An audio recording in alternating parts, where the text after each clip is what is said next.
So today I'm with Ant. Ant, if you want to introduce yourself and tell us what your business is and does. Yeah, so my name is Ant, and I'm the owner and founder of Relocations Worldwide, and we are a removals and storage company. We don't just do local moves; we do moves to the UK and worldwide. Okay, so how long ago did you start that? So we started that in 2010. So we're coming up to our 11th year now, Yep. and yeah, it's surprising how time flies. Yeah, that's it. Can I ask how old you are, Ant, if you don't mind? I'm 34, so I was quite a young lad, really, looking back when I started out. What were you doing before you started relocations? So I was always in the moving industry anyway. I worked with a moving company over here. I can say the name. I was working for White and Company. I started working for them as soon as I left school. So I left school at 15 and I worked for them straight away. So I worked on the vans for about 6 years, and then I got sort of promoted up to the office when I was about 21. Okay, so what made you start your own business up? I think I'd learned so much at White's. I was the assistant manager there with the plan of being the manager. But I kind of felt like it was such a massive brand and they've already done, although I'd learned quite a lot and it was challenging, at the same time it was easy as well. And I Yep. wanted to sort of test myself, see if I'd actually learned anything by going on my own, if you know what I mean. One thing being in a big office and that where the leads are flying in, the phone's ringing constantly, but it's something completely different doing it on your own, as you know. So you started your business purely because you could see there was like a gap in the market, or was it through necessity? It wasn't necessity, it was more so I like the idea of being my own boss. Yeah. Um, Okay. I felt I could communicate things down to my staff quite well and things like that. So I wanted to try and improve upon what I'd learned, I suppose, is the best way I can explain it. Okay. So what You did it know, take for you to start your own business up? Did you have to invest in anything? So our first investment was just one vehicle. So that was all we had to start with. And storage space, we were just renting it as we go, and I kept a good relationship with Whites, and we worked together quite a lot all the way through. Okay. So how has that built up? How has that changed since day one? Yeah, so we started with one van. So now we've got sort of four vehicles and a storage facility as well. Yep. And we've got a team of six Is that full full-time time. staff? Yeah, they're full timers, and then we got casual people who come in as well. I mean, I call them casual, but they work with us all the time. Yeah. One of them's a fireman. We've got a couple of like uni students who have done like 3 years with us. So Okay. whenever they've got some, they're not at uni, that they're always working for us, and Okay. it's really good actually because it's such a seasonal business Yeah. that in the summer we've got like too much work, and that's generally when they're off, and in the winter when they're at uni we're kind of quite slow, so Is that down to being seasonal? Is that down to house sales being yeah. seasonal too? Yeah, I think so. Yeah. When I speak to estate agents, they say they're usually busy 8 weeks before us because it takes about 8 weeks going through. Okay. So they're usually busy like now, sort of January, just after Christmas. But then we won't start getting busy till around March time. Okay. And So you travel backwards and forwards to the UK. Obviously, it's probably been a bit difficult over the last year. What sort of challenges have you faced over the last year through COVID with people moving to the UK? yeah, so the challenge we've had is Guernsey. It's not the UK at all because we don't actually send our own staff and vehicles over. We've got a UK colleague that's based in Bournemouth, and we Yeah. work with them for like 10 years. So they handle all the UK side for us. We work as a partnership. So they collect the goods, Yeah. put it in a container, take it to Poole, and then ship to Guernsey. And then we will deliver from the Guernsey quay, the Guernsey harbour, to the Yeah. property. And vice versa and reverse. Yeah. They're all our customers, but we don't actually send our own vehicles and staff off island at all. Okay, so prior to COVID, so let's say 2019, what was a general sort of working day or week for you? What did that look like? Before then, we were a team of 10 before COVID. We were very busy. All the 2019, we did up the business. Just going back a little bit, I started the business with a business partner, Yeah. and in 2017, he resigned. Okay. and then solely mine from there. So I kind of got that year out the way, worked 2018 and 2019. We really upped our game, so to speak. We grew to a company 10. What Yeah. can I ask? Why the partner resigned? He resigned. It was personal reasons, and he lives in the UK now. Anyway, Right. I think he just wanted a new challenge. It was quite hard work what we were doing, and what I'm still doing. But I think he just wanted a new challenge in the end. Okay. How many sort of hours would you work in a week? So our team, they work 8 till 4. Okay. As you know, being self-employed, I'm always doing something Yeah, I can. the brain doesn't switch off. It's always phone calls, emails, and ideas Yeah, rushing through your head. yeah. So I'm always working. I don't even want to think about how many hours I work a week. But I do Do you? enjoy it as well. I enjoy that about it. I think I'll be a bit lost with it. I've done it for so long now. I just I You've think got kids as well, haven't you? yeah, How many yeah. So kids have you got? I've got two. So I've got one who's 15 Yeah, and then one who's 4. So there's a big age gap. because your older one's actually working. I was surprised to hear that because to me you seem too young to have a nipper that's actually at work already. Yeah. Because I asked you about coming on. Well, yeah, I said we'll go on at such and such time. You said you were just dropping the nipper off to work at the co-op. So that's good. I mean, your son's already picked up your work ethic. Yeah, it's really good. Yeah, really proud of him. Yeah, he's been working there for about a year now. Yeah, I only dropped him off because it was raining. He's usually got his bike, but Yeah. I thought I'd drop him off because he's just going to get soaked. He's doing an 8-hour shift today, so yeah, it's good that he's picked that up. I mean, my family, they've all been like good workers. I picked that up. My brother works crazy hours. My Yeah. nephew and dad and my sister, all of us do. That's good. Does the nipper ever help you at work? Not at the moment, but I think he's planning on to. Yeah, probably this year. I was sort of 15 when I started doing bits and bobs. So yeah, we have mentioned it and talked about it, and a couple of his friends as well. Because what I do with my casual workers, we only get them sort of carrying the boxes and doing the things that if you're able-bodied you can sort Yeah. of do it. And my Yeah. full-timers, they're the ones who have got the skills, and Yeah. they can look after the customers and do the more technical things like dismantling the beds and reassembly of wardrobes and things like that, and making Okay. sure everything's safe. So that's something I was thinking to ask, and it almost sounds like a silly question, but it's interesting to find out. But is there any sort of training for what you do, like lifting delicate things through a house to make sure that you don't damage anything? There isn't really. You can get. There is training programs in the UK, but of course, being in Guernsey, you've got that expense of getting them over there, having the Yeah. training, hotels, or the rest of it. It doesn't really justify it. So we try and do our own in-house training, Okay. and yeah, so I've got quite a lot of that I've sort of created myself. I just had a thought. You've got the old you got a fireman that's helping you out. Would they ever let you rent the tower they've got for practicing carrying up and down the stairs? Yeah, I'm not sure about that. I mean, he seems to like it. I think he's saving for a property of his own, so he comes in Oh all yeah, the time. He's basically full time. His days when he's at the fire service, he works there. that's good. You said before about the weather, and the weather's been terrible for weeks now, just constantly persisting it down. I was just going to say, how does that affect your work? It's really difficult. That's a really good question, because it's really difficult to move in the rain. It's probably Yeah. our enemy, to be honest, Yeah. because we got to try and park as close to the front door as possible. We do protect the entrance halls of people's houses, like the carpets and things, but we don't have this material to cover the entire house. Yeah. And because it just takes too long, and it's so much cost, the customer's just not going to pay for it. So trying to keep their carpets clean and everything like that is really difficult. And we can't take our shoes off because we're just not insured carrying heavy items down the stairs. It's just dangerous as well. And trying So to keep the what? backs of the vehicles dry and Oh everything like yeah, that. yeah.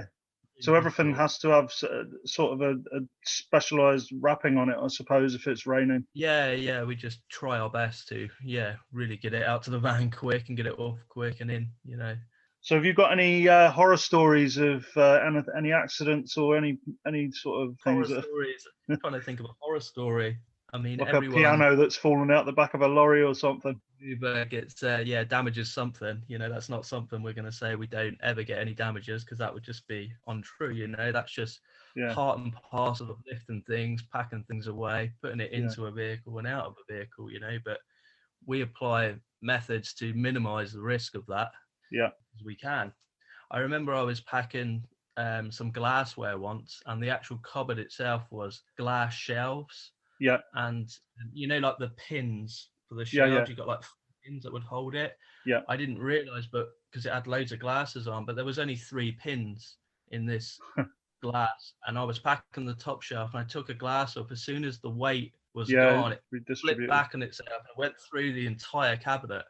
And I was cut everywhere. I had to go to A&E, so that would Blimey. always stick out. Yeah. So have you ever had? Obviously, your job is quite physical. Obviously, it relies on your arms and legs. Have you ever had an injury that's kept you away from work?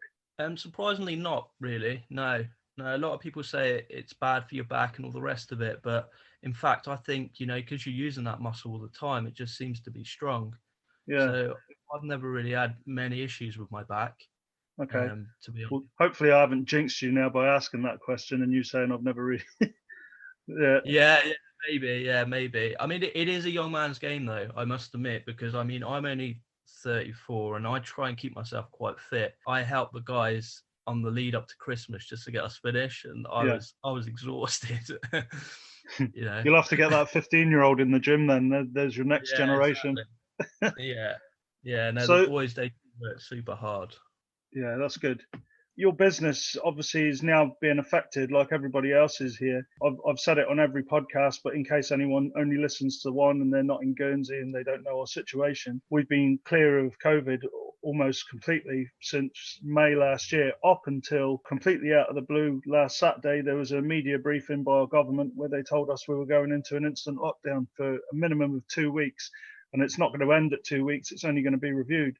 So it's really interrupted a lot of people's work, a lot of people's income that they suffered through the last lockdown. I can't even remember how long the last one was for. It was 8 or 10 weeks, something like that. There's a lot of people that were trying to build their finances back up who are now back having problems. I mean, are you happy to talk about any challenges you've got right now?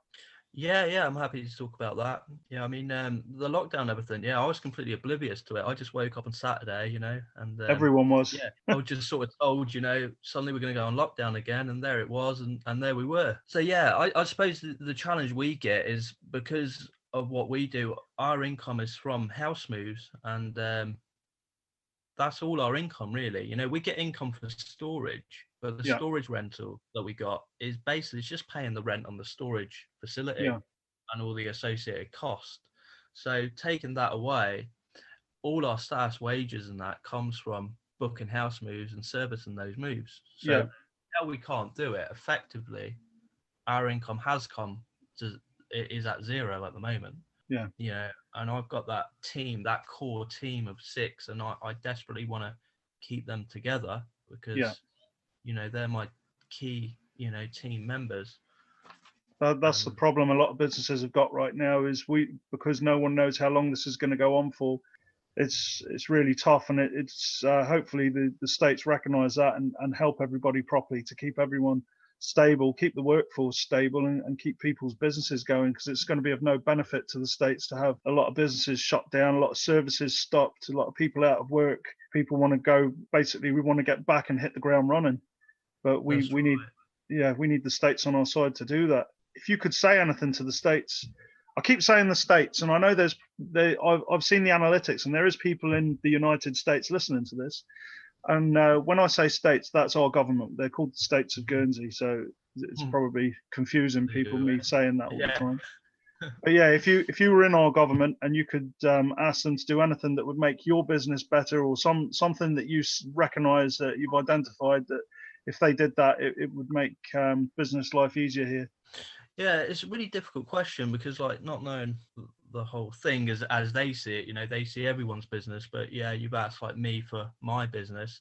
I suppose I would just want to keep my team. I think that's my main goal. Just want to make sure that they're properly, getting their wages. Yeah, I know they're doing the co-funding thing and everything, but as a business owner, the way I see it, and I might see it wrong, but you're getting the 80% of the minimum wage, is it? Yeah, And then you make up the rest, isn't it? But then you're still paying the tax and the social on yeah, that, and you don't know how long that's going to go on for.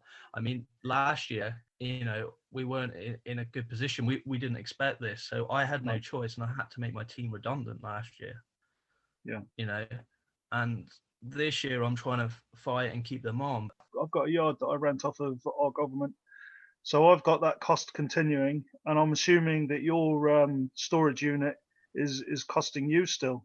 Yeah, yeah, and to be honest with you, we were looking to be in the process of moving our storage unit in the next month or so, Okay. like our entire storage facility. So we can't do that now either. So we're sort of tied into this, and the reason we were moving is because the landlord was like going to double the rent, Yeah. and so we're going to be stuck there, and we don't know what's going to happen with that now neither, because we're still in there and he could still double the rent.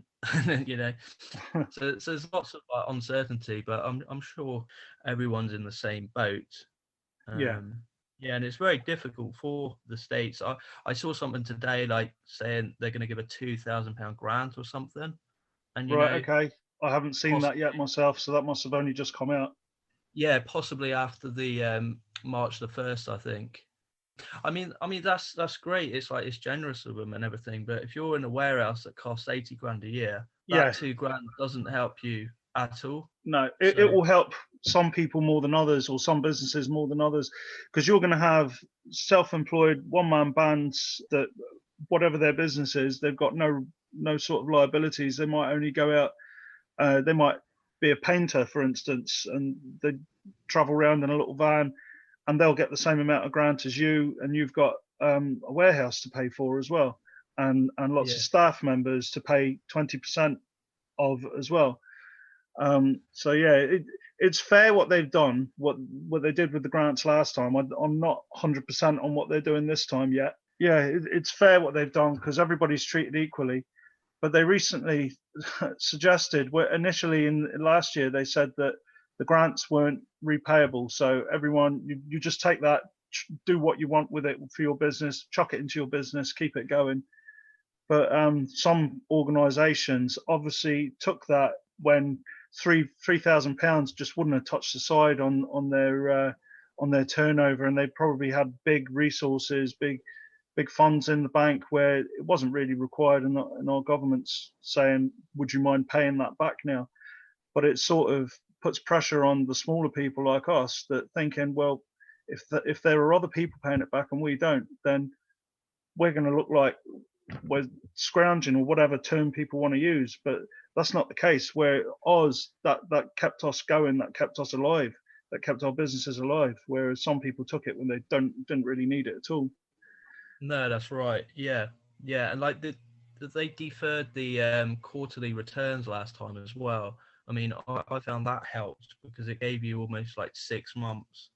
Yeah, Like the quarter. I think they deferred. Was it quarter 2 last time? I think. yeah. And I'll And be honest, we paid everything on time, because what I didn't want to do was have it in the back of my mind that I'd rather have had to go on begging on my knees to them for help when we ran out, rather than have the income tax charging us surcharges on amounts that they said that you weren't 2 years ago, and yeah, that you've yeah. been assessed No, on 2 years previous, when you might have done well that year, and you've just got no income coming in, and you're expected to pay that. that's But right. Yeah, but we paid all that back as well, which was good. So we just about, to be honest, we just about got ourselves back on track and into a good position really, and then this sort of happened. Because that's the thing as well. It's not like businesses are going to go out of business just during lockdown and just after. You're looking 10 months from now, because that gives you, not all of them recover straight away, or they might hit the ground running, but they're still trying to get this financial repair. And you see businesses going out of business 10 months from now for sure, because of at the moment. But at the same time, it's just like I don't really know what the answer is, because no, the states are doing really well. With the it's dangerous out there at the same time, isn't it? So yeah. And the problem I can see now, and a lot of people will probably be thinking exactly the same, is we were really safe. We were enjoying it. Our life was normal. The only restrictions we had was people coming into the island had to do 14 days self-isolation. And they had a Yeah, test on the 13th day. And if they were clear, they could go out into the community and enjoy life, which a lot of places around the world haven't been able to do. But no, what's happened now is last Friday, I think it was, they had 4 people test positive just out of the blue with no obvious they weren't inbound travelers or anything like that. So all of a sudden, there's a little cluster of 4 people that have tested positive out of nowhere, and within a week, it's gone up to I think 140 something.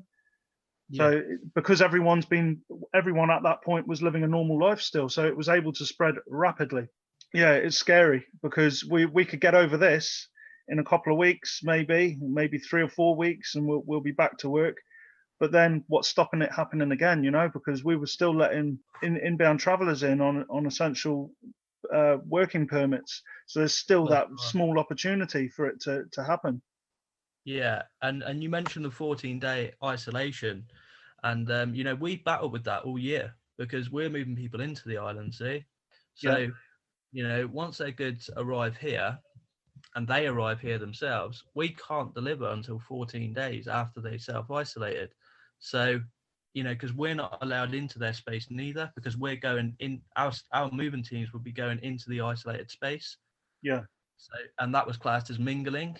So, we had to change our processes to tell our customers, look, let's get your goods over here, let's yeah, deliver it into an empty house, and then you come along after, and then you can isolate in your house. But, we had to fight with that, because a lot of people were sort of saying, oh, well, we're okay, you can come in, yeah, and I really had to fight, and really had to stand our ground, say, no, look, you could get an £8,000 fine and us, yeah. you know, if you're moving to Guernsey during this time. It's just one of the things you've got to take into consideration. I've seen personally groups of essential workers that have come over on a work permit. That they all jump in the same hire car and they go from their work site to wherever they're staying. And I just thought this was at the point. This was like just over 2 weeks ago, I think, and this was when the new variants were coming out, and it was just when the Brazilian one, which was supposed to be even worse than the Kent one in the UK. And I thought, if we're taking it that serious that people have got to have permits to come here and work, maybe the client that they're working for here should have to chaperone them. They get in their hire car, but someone has to drive along with them just to make sure they do go from A to B, so that there's no. I mean, we are only relying on trust, and what's to stop someone just stopping off at the garage just to grab a drink or something on the way to their hotel room or wherever they're staying. I Yeah. just think that that'd be a little sensible measure. It wouldn't cost the states anything, but it just someone just to make sure that there's no gap in our protection there. Yeah, because like you said, it only takes one or two. And yeah, Yeah, as from our perspective, we didn't want to be the ones to, send our moving team in to a house that's self-isolating, and then we effectively we spread it around the island, really. but I think we need something stricter, because this is what happens. This is what happens. The economy just shuts down again. How many more times can this happen before we're all getting welfare and whatever else? Because that is the reality of what will happen unless we have some stricter system that reduces the impact. Yeah, for sure. Yeah. But Yes. okay, that was depressing. But if you've got anything else you wanted to add about your business, sell yourself now. Sell myself now. Yeah, well, like I say, obviously, we're a moving company that's based in Guernsey, but we do, you know, we can move. We've got the capability to move you anywhere in the world, and even if you're moving to Europe or overseas, we also work with a currency exchange provider. So for the proceeds of your house sale, we can refer you to someone who can get you the best rates and, save you up to 4 times the amount compared with your local bank. So although we're a moving company on the face of it, Yeah, there are a lot of things we can help with as well, and I always say that what we're selling to people is not a moving service. We're actually selling reassurance, because moving home, it's such an upheaval for people. yeah, So,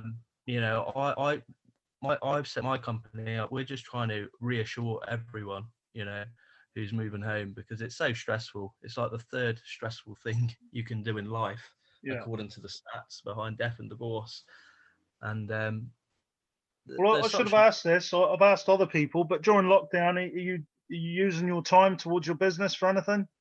yeah. So what I'm trying to do, I'm just trying to learn some digital skills myself, Okay. basically. And I'm trying to, it's really hard trying to apply this to a moving business, but I don't really see any other way of doing it. So I've got to learn some digital skills and see if we can somehow, you know, digitalize. You're never going to get away from the fact that you've got to send moving teams in to move the Yeah. boxes and the Yeah. furniture. But maybe The, some the, of the back stuff we can systematize. you've just brought up a point, which is why I'm doing these podcasts. You're never going to get around the fact that you need people working with their hands here, and I see the states with their drive towards digital and like upskilling, and but we need to remember us, the people that go and get dirt under our fingernails. If it's not for us, we're the small cogs that keep the bigger cogs going. And I know we're all grateful for the bigger industries that create the wealth here that we're servicing, but what would happen if there was no small businesses here? Everything would have to be imported, and you can't go on Amazon and say, right, I just want a house mover, or I just want a painter, or I just want a gardener. We do need all those skills here, and it keeps the economy going. And one thing that I've done, I had a meeting with the GTA, the Guernsey Training Academy. They provide training for people. I've asked them about the possibility of putting together an intensive short course, like over a period of weeks. There'd be a session a week at some point, maybe even just online, where they teach us essential business skills, because I'm not afraid to admit I'm lacking a lot of the professional soft skills that a lot of people that go through larger corporations they pick up. They get training. They pick up all the professionalism, basically how to present themselves well, everything, and I lack that, and I'm sure other people might think that they do. They might not want to admit it, but I've asked about them putting together a short course like that, and they are actually considering it. But obviously, with what's going on now, everything's sort of on the back burner. But I'm hoping that will be, and I've asked about it being free, provided free as a gift for us small businesses who it would benefit our businesses. We're all entrepreneurs. We're all making our own income. We're not relying on the states for anything at the moment. We're trying to get some more help, and this is just one small way of helping. Is, and I've said this on another podcast as well. It's like give a man a fish, you feed him for a day, teach him how to fish, and Yeah, exactly. Yeah. No, I think that's really good because I'm all for learning new skills, because I see it a lot with small business owners, because I am one myself. But I started a moving company because I was good at moving, and all the skills I learned, but I wasn't a good business person. I've had to that's the learn. thing. That's a completely different. There's Yeah, one thing, and you see that a lot. You see someone who's good at the technical aspect of their big job, and then they kind of leave that job to work for themselves. yeah. But it's completely different, because suddenly you're not the technician anymore. You're now the business owner, and And a lot of the time as well, it's those soft skills, it's communications and how to present yourself and how to sound professional. This is something I've listened to in the past. The school, the university, college, whatever it's called, Eton in the UK, it's an actual thing that they teach, but it's called oiling. And it's basically oiling the wheels, and you're just charming people. And that's so you see a lot of people get on in business and in life. They've got no more skills than you, other than being able to charm and being able to present well. And that is because we haven't come through professional corporations where we're lacking. And that's the sort of thing that I'd like to learn more about and have courses. And if the states are listening, then I just hope they see it as a good idea too. yeah, it'd be good to do it. Yeah, especially like with the Guernsey, behind it as well, because there's a lot of these courses online, but you don't quite know what you're going to get with them. I've signed up to one or two, and some of them are okay, and some of them are a little bit, not what you expected. And And the other if you thing, Ant, when you find these resources online, a lot of the terms they're using, people like us are looking at it, and it's just like you don't know what you're reading sometimes. It's like trying to decipher hieroglyphics. Yeah, yeah, exactly. Yeah. Yeah, so it'd be good to have like a Guernsey-based one, yeah, for like small Guernsey business owners. But anyway, I hope people have found this chat interesting. I appreciate you coming on. If anyone else wants to come on, they only need to drop me a line. I'm enjoying doing them, and I'm enjoying listening to them after as well, because I'm not able to fully digest what's being spoken about while it's on. So I'll leave you in peace, Ant, to get on with your life, and No problem. you might hear this online tonight. Yeah, yeah. Thanks a lot for inviting me on, though. Yeah, I'm really enjoying the content. I think it's really good. It's really fresh, and yeah, it's good to hear. Nice one, Ant. Thank you very much, mate. Okay. See you Cheers. later, eh? Bye bye. Bye.